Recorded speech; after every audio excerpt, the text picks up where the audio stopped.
बिस्मिल्लाहिर्रहमानिर्रहीम। अस्सलाम वालेकुम नाज़रीन, पाक वतन टीवी में खुश आमदीद। मैं हूँ फ़हद करीम। शामिल करेंगे अब तक की खास खबरें। अमीर जमात कराची हाफिज़ नईमुल रहमान को अमीर जमात इस्लामी पाकिस्तान मुंतखब कर दिया गया। हाफिज़ नईमुल रहमान जमात इस्लामी पाकिस्तान के छठे अमीर मुंतखब किए गए हैं। वो 2029 तक जमात इस्लामी पाकिस्तान के अमीर रहेंगे। इससे कबल हाफिज़ नईमुल रहमान अमीर जमात इस्लामी कराची के तौर पर फ़राइज़ अंजाम दे रहे थे। जमात इस्लामी के मरकज़ मंसूरा लाहौर में प्रेस कॉन्फ्रेंस करते हुए सदर इलेक्शन कमीशन जमात इस्लामी और नायब अमीर राशिद नसीम ने इनकी कामयाबी का ऐलान करते हुए कहा कि हाफिज़ नईमुल रहमान जमात इस्लामी के नए अमीर होंगे। अमीर जमात इस्लामी कराची हाफिज़ नईमुल रहमान को अमीर जमात इस्लामी पाकिस्तान मुंतखब कर दिया गया। हाफिज़ नईमुल रहमान जमात इस्लामी पाकिस्तान के छठे अमीर मुंतखब किए गए हैं। वो 2029 में जमात इस्लामी पाकिस्तान के अमीर रहेंगे। इससे कबल हाफिज़ नईमुल रहमान अमीर जमात इस्लामी कराची के तौर पर फ़राइज़ अंजाम दे रहे थे। जमात इस्लामी के मरकज़ मंसूरा लाहौर में प्रेस कॉन्फ्रेंस करते हुए सदर इलेक्शन कमीशन जमात इस्लामी और नायब अमीर राशिद नसीम ने इनकी कामयाबी का ऐलान करते कहा कि हाफिज़ नईमुल रहमान जमात इस्लामी के नए अमीर होंगे। उन्होंने बताया कि 1941 से हर 5 साल बाद इंतखाब होते हैं। ये जमात इस्लामी का मुसलसल 19वां इंतखाब है। जमात इस्लामी के इंतखाबात की अमारत से ज़ाहिर होता है कि ये किसी मखसूस इलाके की जमात नहीं। शोरा ने 3 नाम अमीर तजवीज़ किए थे और इनके 7 कारकुन भी आज़ाद हैं। वो किसी और को भी वोट दे सकते हैं। उनका कहना था कि 19 फरवरी से बैलेट की तकसीम का काम शुरू हो गया था। 45,821 अरकान को बैलेट तकसीम किए गए। 82 वोट कास्ट हुए। 82% वोट कास्ट हुए हैं। हाफिज़ नईमुल रहमान इस ओहदे पर फायद होने वाले छठे शख्स हैं। इनसे कबल मौलाना अब्दुल्लाह मौदूदी, मियां तुफैल मोहम्मद, काजी हुसैन अहमद, मुनव्वर हसन, सिराजुल हक तक बतौर अमीर जमात इस्लामी फ़राइज़ अंजाम देते रहे। वाज़ेह है कि अमीर के इंतखाब के लिए सदर इंतखाबी कमीशन ने रहनुमाई के लिए 3 नामों का ऐलान किया था, जिनमें सिराजुल हक, लियाकत बलोच, हाफिज़ नईमुल रहमान शामिल थे। कबल अज़ीम तर्जुमा जमात इस्लामी के असद शरीफ का कहना था कि जमात इस्लामी मुकम्मल जमहूरी जमात है। अमीर जमात इस्लामी का हर 5 साल बाद इंतखाब एक दस्तूरी तकाज़ा है। दस्तूर के मुताबिक हर सतह पर बाकायदगी से इंतखाबात होते हैं। नए अमीर जमात इस्लामी की मुद्दत 2024 से अप्रैल 2029 तक होगी। उनका कहना था कि अमीर जमात इस्लामी का इंतखाब आइंदा 5 साल के लिए किया गया है।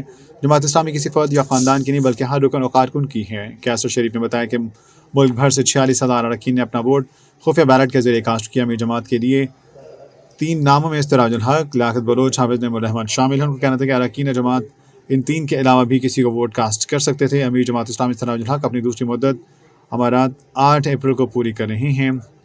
हाफिज़ नईमुल रहमान ने 8 फरवरी 2024 को होने वाले आम इंतखाबात में सिंध असम्बली की नशस्त पर कामयाबी हासिल की थी, लेकिन वह सीट से दस्तबरदार हो गए। तो कहा था कि यह नशस्त तहरीक इंसाफ के हिमायत याफ्ता आज़ाद उम्मीदवार ने जीती है और इन्हें सिर्फ जमात इस्लामी की जानिब से राय इलेक्शन नताइज के खिलाफ मज़ाहमत और एहतजाज के दबाव को कम करने के लिए फातह करार दिया गया। हाफिज़ नईमुल रहमान ने पार्टी के कराची हेड क्वार्टर में प्रेस कॉन्फ्रेंस करते हुए कहा था कि हमें ऐसा एक भी वोट नहीं चाहिए जो हमारा ना हो और हम अपना एक वोट भी नहीं छोड़ेंगे। वो मुखालिफ उम्मीदवार से 1000 वोट से हारे हैं, इसलिए उनका ज़मीर गवारा नहीं करता कि वो ये सीट कबूल करें। उनके इस ऐलान के बावजूद इलेक्शन कमीशन पाकिस्तान ने सूबाई असम्बली के हल्के से मामूली ताख़ीर के बाद उनकी कामयाबी का नोटिफिकेशन जारी कर दिया था।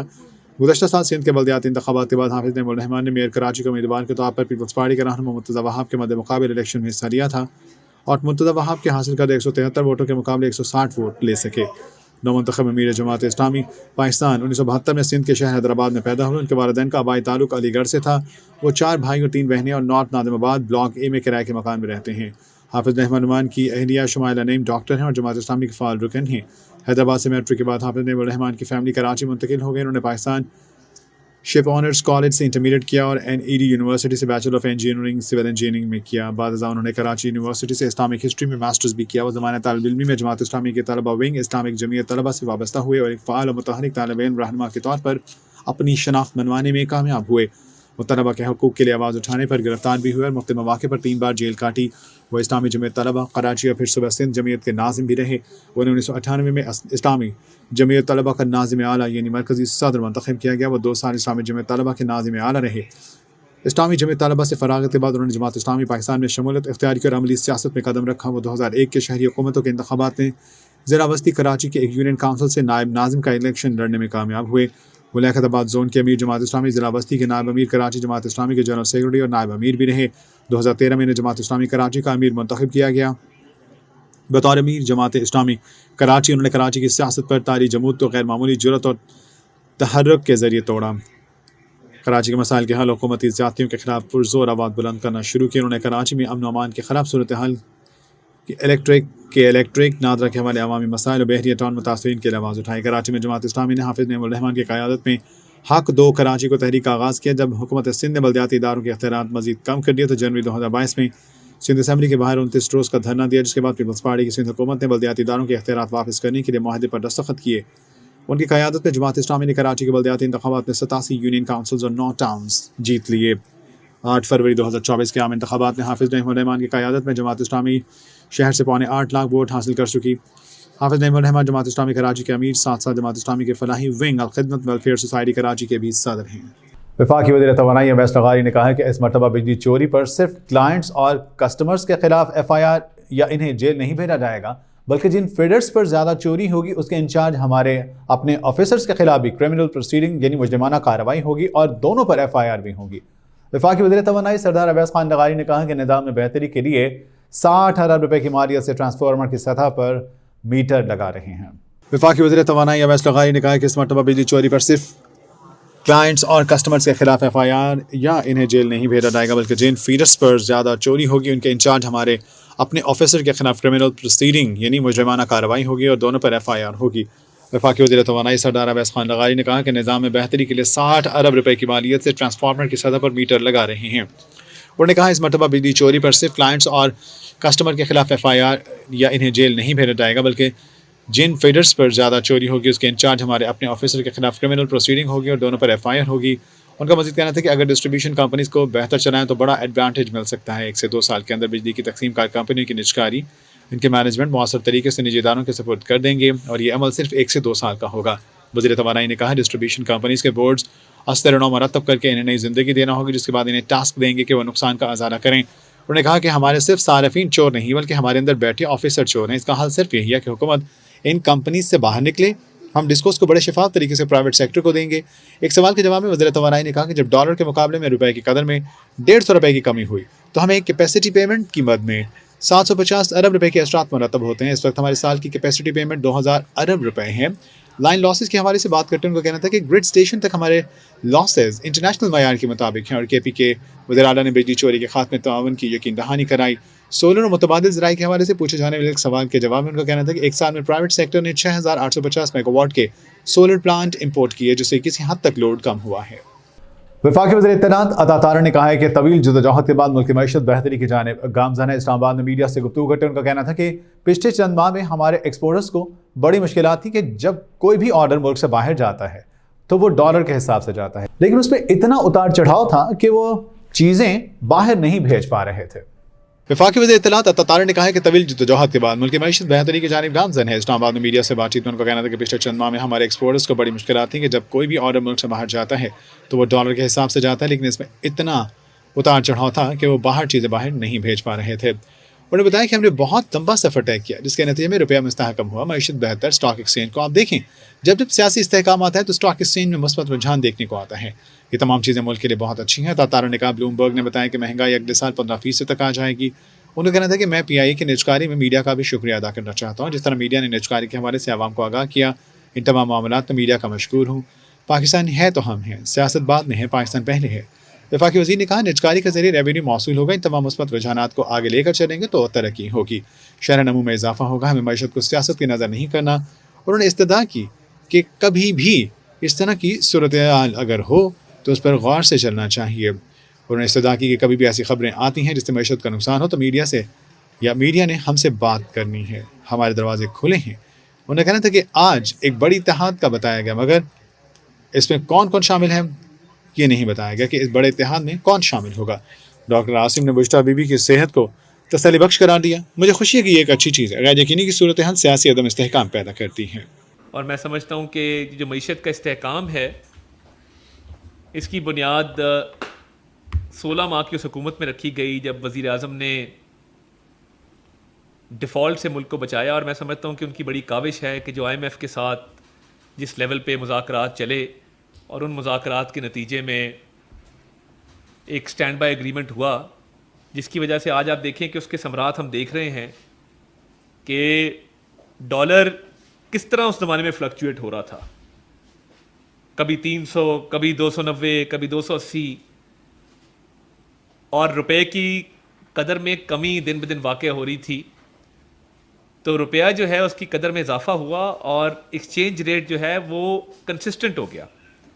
और हमने देखा कि उसके बाद एक्सचेंज रेट जो है वो मुस्तहकम रहा اور مجھے یاد ہے ان 16 ماہ کے دوران ہمارے جو ایکسپورٹرز ہیں ان کو بڑی مشکلات تھیں کہ جب آپ کوئی بھی آرڈر بھجواتے ہیں ملک سے باہر تو وہاں پہ وہ ڈالر کے ریٹ کے مطابق آپ بھیجتے ہیں.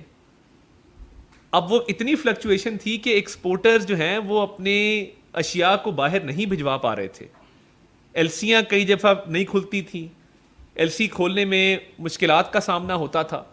تو میرا خیال ہے view come a long way, ہم نے بہت سفر طے کیا ہے جس کے نتیجے میں روپیہ مستحکم ہوا ہے, معیشت جو ہے وہ آہستہ آہستہ لفٹ آف کر رہی ہے. اور آپ نے دیکھا کہ اسٹاک ایکسچینج کو اگر آپ دیکھیں, جب جب سیاسی استحکام آتا ہے اور جس طریقے سے آئی ایم ایف کے معاہدے طے ہوئے ہیں, ابھی بھی اسٹاف لیول اگریمنٹ ہوا ہے, تو اسٹاک ایکسچینج میں بڑا ایک مثبت رجحان دیکھنے میں آیا. آج بھی ریکارڈ پوائنٹس کا اضافہ ہوا ہے. تو یہ تمام چیزیں ملک میں کاروبار کی آسانی کے لیے, فورن ڈائریکٹ انویسٹمنٹ کے لیے, ڈومیسٹک انویسٹمنٹ کے لیے بہت اچھی ہے. اور جو بلومبرگ ایک بڑا اچھی شہرت کا حامل بین الاقوامی مالیاتی جریدہ ہے جس نے یہ پریڈکشن دی ہے, اور ہم امید کرتے ہیں کہ انشاءاللہ تعالی ایسا ہو کہ مہنگائی جو ہے وہ اگلے سال 15% پہ آ جائے گی. اور جو پرسوں بھی رپورٹ آئی کہ اب اس میں کمی واقع ہونا شروع ہو گئی ہے, 2% کا فرق پڑا ہے, تو میں سمجھتا ہوں کہ یہ بڑے مثبت رجحانات ہیں جن کی طرف ہم گامزن ہیں. اور پی آئی کی پرائیویٹائزیشن میں میڈیا کا بھی شکریہ ادا کرتا ہوں, میڈیا نمائندگان کا, بیٹ رپورٹرز کا, نیوز ڈیسک والوں کا, کہ آپ نے نیشنل کاز کے لیے, اس ملک کے لیے, دیکھیں یہ پاکستان ہے تو ہم ہیں, ہم پہلے پاکستانی ہیں, پھر سیاستدان ہیں, صحافی ہیں. پاکستان پہلے ہے, سیاسی جماعتیں, سیاست بعد میں ہے. تو جس طریقے سے آپ نے پی آئی اے کی پرائیویٹائزیشن میں عوام کو آگاہ رکھا, اور جو مثبت رجحان ہے کہ پی آئی اے کی جب کمرشل ڈیٹس کی بھی مذاکرات جو ہیں وہ اپنے کنکلوژن کو پہنچے, اس کی جب بڈ کی ڈیٹ آئی, ان تمام معاملات پہ میں میڈیا چینلز کا, اخبارات کا تہہ دل سے مشکور ہوں بطور وزیر اطلاعات کہ آپ نے اس کو کور بھی کیا اور قوم کو سے آگاہ کیا. کیونکہ دیکھیں جو 80 ارب روپے سال کا خسارہ ہے پی آئی اے کا, وہ ایک غریب ریڑھی بان, ایک بھٹا مزدور, ایک کسان, ایک مالی, ایک ڈرائیور اس کو برداشت کرتا ہے. وہ 80 ارب روپیہ قوم پر بوجھ ہے, قومی خزانے پر بوجھ ہے. اور نجکاری کے ذریعے آپ دیکھیں کہ کس طریقے سے ایک تو ریونیو ہمیں آئے گا, اور اس خسارے کا بوجھ جو ہے وہ سرکاری خزانے پر نہیں ہوگا. تو میں بڑا شکر گزار ہوں, اور میری یہی استدعا رہی ہے کہ ہم نیشنل ایشوز پہ سیاست کریں, ہم معیشت کے استحکام کے لیے سیاسی استحکام کی طرف جائیں, اور اس میں سب نے اپنا کردار ادا کیا ہے. تو آج معیشت کے حوالے سے بھی بات ہوئی, اور امید کی گئی کہ آئی ایم ایف کی جو بورڈ کی منظوری کے بعد جو پہلی ٹرانچ آنی ہے, انشاءاللہ تعالیٰ امید ہے کہ وہ اس ماہ پہ مکمل ہو جائے گی. تو میں یہ سمجھتا ہوں کہ یہ تمام جو مثبت اشاریے ہیں اور جو مثبت رجحانات ہیں, انہی کو آگے لے کر چلیں گے. تو جس طرح بلومبرگ نے کہا کہ گروتھ میں بھی اضافہ ہوگا, جو شرح نمو ہے اس میں اضافہ ہوگا, تو تمام تر فوکس اکانومی کے اوپر ہے. اور وزیر اعظم کی ذاتی کاوش سے اب ایف بی آر کی ڈیجیٹلائزیشن ہونے جا رہی ہے, جہاں پہ کئی 100 ارب روپے کا سالانہ نقصان ہوتا ہے. تو میں سمجھتا ہوں کہ دیکھیں یہ ملک ہے تو سیاست ہے, یہ ملک ہے تو سیاستدان ہیں. تو اس لیے ہمیں معیشت کو سیاست کی نظر نہیں کرنا. اور اس میں میری ایک اور التماس ہوگی, بڑے ادب کے ساتھ میں گزارش کروں گا. کئی دفعہ ایسی خبریں آ جاتی ہیں جن سے معیشت پر منفی اثر پڑتا ہے, تو اس کے لیے ہم حاضر ہیں. آپ نے ویریفائی کرنا ہے, آپ نے اس کو کنفرم کرنا ہے. ہماری منسٹری کے دروازے کھلے ہیں, ہم آپ کے سامنے حاضر ہیں, ہمارے سے کنفرم کر لیں.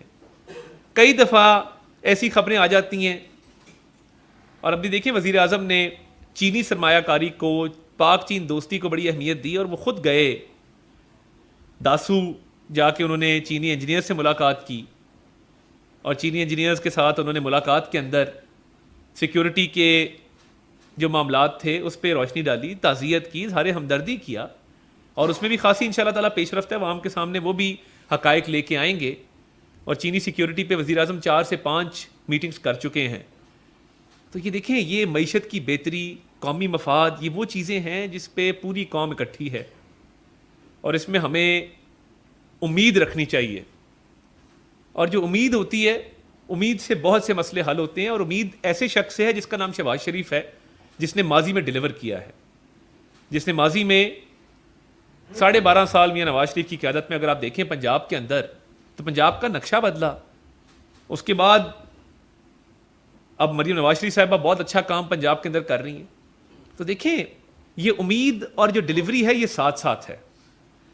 اور میں سمجھتا ہوں کہ آج کابینہ کو تفصیلی بریفنگ اس حوالے سے بھی دی گئی, اور باقی معاملات بھی زیر غور آئے, اور اس پہ بڑی سنجیدگی سے غور ہوا. اور ہم نے اب آگے جو چیلنجز ہیں ان سے نمٹنے کے لیے مزید حکمت عملی بھی بنانی ہے, اور سیاسی جماعتیں اس پر انشاءاللہ تعالیٰ اکٹھی ہوں گی. پارلیمنٹ کے فورم پہ بھی آج ایک گرینڈ الائنس کا بھی ایک اعلان کیا گیا ہے. تو اس گرینڈ الائنس میں باقی کون سی جماعتیں شامل ہیں وہ نام نہیں بتایا گیا. ایک جماعت نے اس کا اعلان کیا کوئی احتجاجی لاہ عمل کے حوالے سے, مگر اس میں اور کون سی سیاسی جماعت شامل ہے اس گرینڈ الائنس میں؟ گرینڈ کا مطلب ہوتا ہے ایک بڑے اسکیل کے اوپر, ایک بہت اعلیٰ سطح کے اوپر. تو گرینڈ الائنس میں کوئی 1-2 جماعتوں کا نام اگر بتا دیتے تو اچھا ہوتا. اور میں سمجھتا ہوں آج خوش آئند ہے کہ ڈاکٹر عاصم صاحب جو فزیشین ہیں, بشرا بی بی کے, انہوں نے آج ان کی صحت کو تسلی بخش قرار دیا ہے. اور جو ایک افواہ سی چل رہی تھی وہ دم توڑ گئی ہے, اور انہوں نے اس حوالے سے ٹی وی پہ انٹرویو بھی دیا اور کہا کہ وہاں پہ ان کو کوئی ایسی دقت نہیں ہے جس کی وجہ سے کوئی صحت کی خرابی کا معاملہ ہو. تو میں سمجھتا ہوں کہ یہ بھی ایک اچھی چیز ہے کہ معالج کی طرف سے یہ بیان آ جانا, کیونکہ دیکھیں جو غیر یقینی صورتحال ہوتی ہے جس سے افواہیں جنم لیتی ہیں وہ سیاسی عدم استحکام پیدا کرتی ہے, اور پھر معیشت کو بھی اس کے لیے وہ ایک اچھا رجحان نہیں ہوتا. تو میں سمجھتا ہوں کہ ہم نے معیشت کے حوالے سے اپنی ٹون سیٹ کی ہے, اور اس کے ساتھ ساتھ اس ملک کے یوتھ کو امپاور کرنے کے لیے بہت جلد ایک لاہ عمل کا اعلان کیا جائے گا. آج میرے ساتھ کوآرڈینیٹر ہماری جو موجود ہیں کلائمیٹ چینج کے اوپر, امینا صاحبہ, آج رانا مشہود صاحب جو chairman P M youth programme, انہوں نے بھی آج ایک پریس کانفرنس کی. تو یہ ساری چیزیں ہیں جن کو ساتھ لے کے چلنا ہے. کلائمیٹ چینج ہے, یوتھ ہے, اور یوتھ کو انگیج کرنا ہے, کیونکہ ہمیشہ ہماری یوتھ کے حوالے سے اچھی پالیسی رہی ہے کہ لیپ ٹاپ سے لے کے, پیف اسکالرشپ سے لے کے, دانش اسکول سے لے کے, یونیورسٹیوں کی اپ گریڈیشن سے لے کے ہمیشہ ایک اچھا کردار ادا کیا گیا ہے یوتھ امپاورمنٹ کے لیے. اور پی ایم نے پچھلے دنوں جو ملاقاتوں کا سلسلہ شروع کیا, پاکستان کے ہیرو ہیں وہ جیولن تھرو جو اب جنوبی افریقہ جا رہے ہیں, ان کے ویزے کی بھی فیسیلیٹیشن کی گئی, ارشد ندیم, اور ان کا مقابلہ ہر سال ہوتا ہے ایشین گیمز میں بھی, اور اولمپکس میں بھی وہ پاکستان کی نمائندگی کرتے ہیں اور ہمیں میڈل ہمیشہ لے کے دیتے ہیں. تو اس حوالے سے بھی وہ وزیر اعظم کا پورا فوکس ہے ینگ جنریشن پہ, سپورٹس کے اوپر. تو یوتھ امپاورمنٹ کا ایک جامع پروگرام سامنے لے کے آئیں گے, اور میں سمجھتا ہوں کہ ملک سیاسی استحکام کی طرف بڑھا ہے, اور اس کے ساتھ ساتھ معاشی استحکام بھی جو ہے وہ آئے گا, اور انشاءاللہ تعالیٰ یہ مسائل حل ہوں گے. اس کے لیے کابینہ میں بھی ڈسکشن ہوئی, اور ہم پرعزم ہیں, پر امید ہیں, اور شہباز شریف امید کا نام ہے, اور انشاءاللہ تعالیٰ ان کی قیادت میں ہم ان تمام مسائل کو حل کریں گے. طاہر صاحب, آپ نے اپنی بات کی ہے یوتھ امپاورمنٹ کے حوالے سے اور سپورٹس کے حوالے سے, اور آپ کے ذہن میں بھی یہ چیز ہے کہ پاکستان جو ہاکی ہے وہ پاکستان کا نیشنل گیم ہے, اور ہاکی فیڈریشن میں بھی 2 فیڈریشنیں بنی ہوئی ہیں, ایک پرائم منسٹر نے کیا اعلان, ایک باقی. تو آپ سمجھتے ہیں کہ یہ جو پیرل چیزیں بنی ہیں وہ سپورٹس کو نقصان پہنچا رہی ہیں؟ دیکھیں, یہ جو سپورٹس کی باڈیز ہیں وہ پاکستان اولمپک ایسوسی ایشن ہو, پاکستان ایتھلیٹکس ایسوسی ایشن ہو, پاکستان ہاکی فیڈریشن ہو, ان مسائل کو حل کرنا ہے, اور اس پہ ایک کمیٹی کی تجویز ہے, وہ کمیٹی تشکیل دی جا رہی ہے. وہ دونوں کے مابین معاملے کو حل کر کے تو اس کو خوش اسلوبی سے کی طرف لگائیں گے. کبھی یہ آلریڈی ہمارے نوٹس میں آ چکا ہے معاملہ. آج اس پہ کوئی گفتگو آج کے اجلاس میں نہیں ہوئی, مگر اس طرح کے جتنے پروجیکٹس ہیں وزیر پیٹرولیم جناب مصدق ملک صاحب اس پہ تفصیلی بات بھی کریں گے. تو جب گفتگو اس پہ ہوگی آپ کو بتا دیں گے. آج کی کابینہ کے ایجنڈے میں جو معاملات شامل تھے اور جو اکانومی کے حوالے سے بات ہوئی اس سے میں نے آپ کو آگاہ کر دیا. جی عرفان صاحب.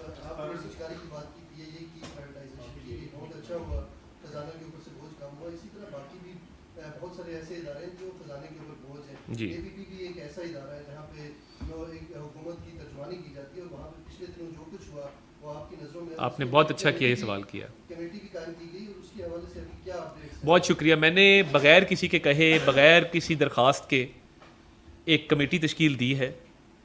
سینئر افسر ہمارے انفارمیشن گروپ کے ارشد منیر صاحب اس کو ہیڈ کر رہے ہیں. 21 اسکیل کے وہ افسر ہیں اور میں نے ان کو تحقیقات کا مینڈیٹ دیا ہے اے پی پی کے معاملات میں. جو ہوا وہ نہیں ہونا چاہیے تھا اور اس کی شفاف تحقیقات ہوں گی اور جو تحقیقاتی رپورٹ میں آئے گا اس پہ منو عمل کیا جائے گا. اے پی پی نے ایک اپنی تحقیقاتی کمیٹی بنائی تھی, اس کو ہم نے کہا ہے کہ یہ کیونکہ ادارے کے اندر معاملہ ہوا ہے ہم اس کمیٹی کو ختم کرتے ہیں اور یہ منسٹریل لیول پہ منسٹری کے لیول پہ جو کمیٹی بنی ہے اس میں جو معاملات آئیں گے. دیکھیں یہ الیکشنز ہوتے رہتے ہیں مگر جس طریقے سے وہاں پہ گروپ بازی ہوئی, آپس میں پرتشدد کارروائیوں میں لوگ ملوث رہے اور ایک مخالفت کو دشمنی میں تبدیل کیا گیا, یہ ادارے اس لیے نہیں بنے. اس پہ سخت سے سخت ایکشن ہوگا اور میں انشاءاللہ تعالیٰ کل کراچی کا دورہ کر رہا ہوں جس میں پی این ایس سے پی بی اے سے ملاقات ہوگی اور رپورٹرز کے اور میڈیا ملازمین کے اور میڈیا ورکرز کے کچھ مسائل ہیں جو عید سے پہلے میں امید رکھتا ہوں کہ وہ میں حل کرنے میں کامیاب ہوں گا. اس میں جی وہ انکوائری کمیٹی بن گئی, اس پہ دیکھیں جتنی کم کی بات کی جائے اتنا بہتر ہے. انکوائری کمیٹی اس لیے بنائی گئی ہے کہ وہ جو بھی ریکمنڈیشن دیں گے نہ میں بات کر کے ان کو انفلوئنس کروں نہ آپ کریں. انکوائری کمیٹی امپاورڈ ہے, ارشد منیر صاحب پہ سب کا اعتماد ہے, وہ جو رپورٹ لے کے آئیں گے اس میں جو بھی ہوا اس پہ عمل کریں گے. اور جو میڈیا ورکرز اور صحافیوں کے میں نے بات کی, کراچی دورہ کرنے کا مقصد صرف یہ تھا کہ پی بی اور اے پی این ایس سے کچھ ہماری بات چیت ہوئی تھی, اس کے نتیجے میں ہم نے کچھ حل نکالا ہے. کوشش ہے کہ کچھ عید سے پہلے میڈیا ورکرز کو بھی اس میں ریلیف دیا جائے. کل باضابطہ پریس ریلیز کراچی سے جاری ہوگی. بہت شکریہ. پی ایم کا ایک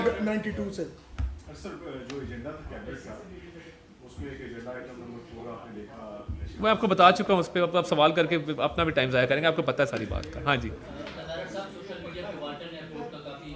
جی جی یہ عمران خان صاحب کے دور میں والٹن ایئرپورٹ والا معاملہ ہوا تھا, کانٹریکٹ اس دور میں ہوا تھا. وہاں سڑکیں بن چکی, اسٹریٹ لائٹیں لگ چکی, ڈیولپمنٹ ہو چکی ہے اور میں ہی اس پہ پریس کانفرنسز کرتا تھا. اب اس کانٹریکٹ کو دیکھ رہے ہیں کہ کیا ہو سکتا ہے. عمران خان صاحب کے دور میں ہوا تھا اور وہ انہوں نے اونے پونے وہ اس زمین کا کانٹریکٹ کیا تھا, مگر ہم ملک میں بزنس جو ایک کانفیڈنس ہے, انویسٹر کانفیڈنس ہے, اس کو نقصان نہیں پہنچانا چاہتے. اس کانٹریکٹ کو دیکھا جا رہا ہے کہ اس میں کیا چیز ہے جس کو ٹھیک کیا جا سکتا ہے. بہت شکریہ. ایران کے صوبہ سیستان میں دہشت گرد تنظیم جیش العدل کی جانب سے 2 مختلف دہشت گرد حملوں میں 11 ایرانی سیکیورٹی اہلکار ہلاک ہو گئے. غیر ملکی خبر رساں ادارے کے مطابق ایرانی سرکاری ٹی وی نے بتایا کہ ایران کے صوبہ سیستان کے قصبوں چابہار اور راسک 2 میں جیش العدل گروپ کے جنگجوؤں اور سیکیورٹی فورسز کے درمیان رات بھر ہونے والی جھڑپوں میں کم از کم 16 جنگجو مارے گئے. ایران کے صوبہ سیستان میں دہشت گرد تنظیم جیش العدل کی جانب سے 2 مختلف دہشت گرد حملوں میں 11 ایرانی سیکیورٹی اہلکار ہلاک ہو گئے. غیر ملکی خبر رساں ادارے کے مطابق ایرانی سرکاری ٹی وی نے بتایا کہ ایران کے صوبہ سیستان کے 2 قصبوں چابہار اور راسک میں جیش العدل گروپ کے جنگجوؤں اور سیکیورٹی فورسز کے درمیان رات بھر ہونے والی جھڑپوں میں کم از کم 16 جنگجو مارے گئے. نائب وزیر داخلہ ماجد میر احمدی نے سرکاری ٹی وی کو بتایا کہ دہشت گردی چابہار اور راسک میں ہیڈ کوارٹر پر قبضہ کرنے کی کوشش کر رہے تھے لیکن وہ اپنے مقصد میں ناکام رہے. سرکاری ٹی وی نے بتایا کہ اس علاقے میں ہونے والی جھڑپوں میں 10 دیگر سیکورٹی اہلکار زخمی بھی ہوئے. بعد ایک بیان میں جیش العدل نے صوبے میں ایرانی سیکورٹی فورسز پر حالیہ برسوں میں کئی حملوں کی ذمہ داری قبول کی. افغانستان اور پاکستان کی سرحدوں سے متصل اس علاقے میں طویل عرصے سے ایرانی سیکورٹی فورس اور عسکریت پسندوں کے ساتھ ساتھ مسلح منشیات فروشوں اور ایرانی سیکورٹی فورسز کے درمیان جھڑپوں کے واقعات رپورٹ ہو رہے ہیں. افغانستان سے مغرب اور دیگر جگہوں پر اسمگل ہونے والی منشیات کے لیے ایران ایک اہم ٹرانزٹ روٹ ہے. یاد رکھیں دسمبر 2023 میں دہشت گرد تنظیم جیش العدل نے راسک قصبے میں ایک پولیس اسٹیشن پر حملہ کیا تھا جس میں 11 سیکورٹی اہلکار ہلاک اور متعدد زخمی ہوئے تھے. بعد ازاں 17 جنوری 2024 کو ایران نے پاکستان کی فضائی حدود میں حملہ کیا تھا جس کے نتیجے میں 2 معصوم بچے جاں بحق اور 3 بچیاں زخمی ہو گئی تھیں. بعد ازاں 18 جنوری کو الاسطو پاکستان نے ایران کی جانب سے اپنی فضائی حدود کی خلاف ورزی کے 48 گھنٹے سے بھی کم وقت کے اندر ایرانی صوبے سیستان اور بلوچستان میں دہشت گردوں کے ٹھکانوں پر حملہ کیا تھا جس میں متعدد دہشت گرد مارے گئے تھے. शामी दारुल-हुकूमत दमिश्क में ईरानी सफारतखाने पर हमले के बाद इसराइल ने ईरान के खतरनाक रद्द-ए-अमल के खदशे के पेश नज़र अपना air defence system high alert कर दिया। इसराइली अखबार के मुताबिक इसराइली फ़ौज ने ईरान की जानिब से मुतवक्का हमले के पेश नज़र रिजर्व फ़ौजी भी तरफ कर दिए। रिपोर्ट में कहा गया कि इस बार हिजबुल्लाह या हूसियों के बजाय ईरान से बराह रास्त मिसाइल हमले हो सकते हैं। याद रहे कि 1 अप्रैल को इसराइल ने दमिश्क में ईरानी सफारतखाने पर मिसाइल हमला किया था, जिसमें ईरानी पासदारान इनकलाब के लीडर समेत 8 अफराद शहीद हो गए थे। शामी दारुल-हुकूमत दमिश्क में ईरानी सफारतखाने पर हमले के बाद इसराइल ने ईरान के खतरनाक रद्द-ए-अमल के खदशे के पेश नज़र अपना air defence system high alert कर दिया। इसराइली अखबार के मुताबिक इसराइली फ़ौज ने ईरान की जानिब से मुतवक्के हमले के पेश नज़र रिजर्व फ़ौजी भी तरफ कर दिए। रिपोर्ट में कहा गया है कि इस बार हिजबुल्लाह या हौसियों के बारे में ईरान से बराह रास्त मिसाइल हमले हो सकते हैं। इस तमाम तर सूरत हाल के पेश नज़र रिपोर्ट में कहा गया है कि इस बार हिजबुल्लाह या हूसियों के बजाय ईरान से बराह रास्त मिसाइल हमले हो सकते हैं। याद रहे कि 1 अप्रैल को इसराइल ने दमिश्क में ईरानी सफारतखाने पर मिसाइल हमला किया था, जिसमें ईरानी पासदारान इनकलाब के लीडर समेत 8 अफराद शहीद हो गए थे। वाक़े के बाद ईरानी सुप्रीम लीडर आयतुल्लाह ख़ामनेई ने कहा कि ईरानी सफारतखाने पर हालिया हमले के नतीजे में इसराइली हुकूमत को नताइज भुगतना होंगे। उन्होंने कहा कि ईरानी सफारतखाने पर हमला इसराइल को गाज़ा में इसकी आने वाली शिकस्त से नहीं बचा सकेगा, जहाँ वो फ़लस्तीन के खिलाफ तकरीबन 6 माह से जारी जारियत में मुलविस है। उन्होंने कहा सेहूनी हुकूमत के बुज़ुर्गाना इक़दाम इनकी नागुज़िर शिकस्त को नहीं रोक सकेंगे, इन्हें यकीनी तौर पर इस कार्रवाई के नताइज का सामना करना पड़ेगा। उन्होंने ऐलान किया कि गाज़ा में सेहूनी हुकूमत की शिकस्त का सिलसिला जारी रहेगा और यह हुकूमत ज़वाल के करीब पहुँच जाएगी। खबर शामिल करेंगे खेल के मैदान से। कौमी टीम की कोचिंग के लिए पाकिस्तान क्रिकेट बोर्ड के गैरी क्रिस्टन और जेसन गिलेस्पी से मामला तकरीबन तय पा गए हैं और चंद दिन में इनको बाज़ाब्ता जिम्मेदारी सौंपने का ऐलान किया गया है। ज़राए के मुताबिक दुनिया क्रिकेट में कामयाब कोच तस्वुर किए जाने वाले जनूबी अफ्रीका के गैरी क्रिस्टन के PCB से मामला तय पा गए और इन्हें जल्द कोच मुकर्रर करने का ऐलान किया जा सकता है।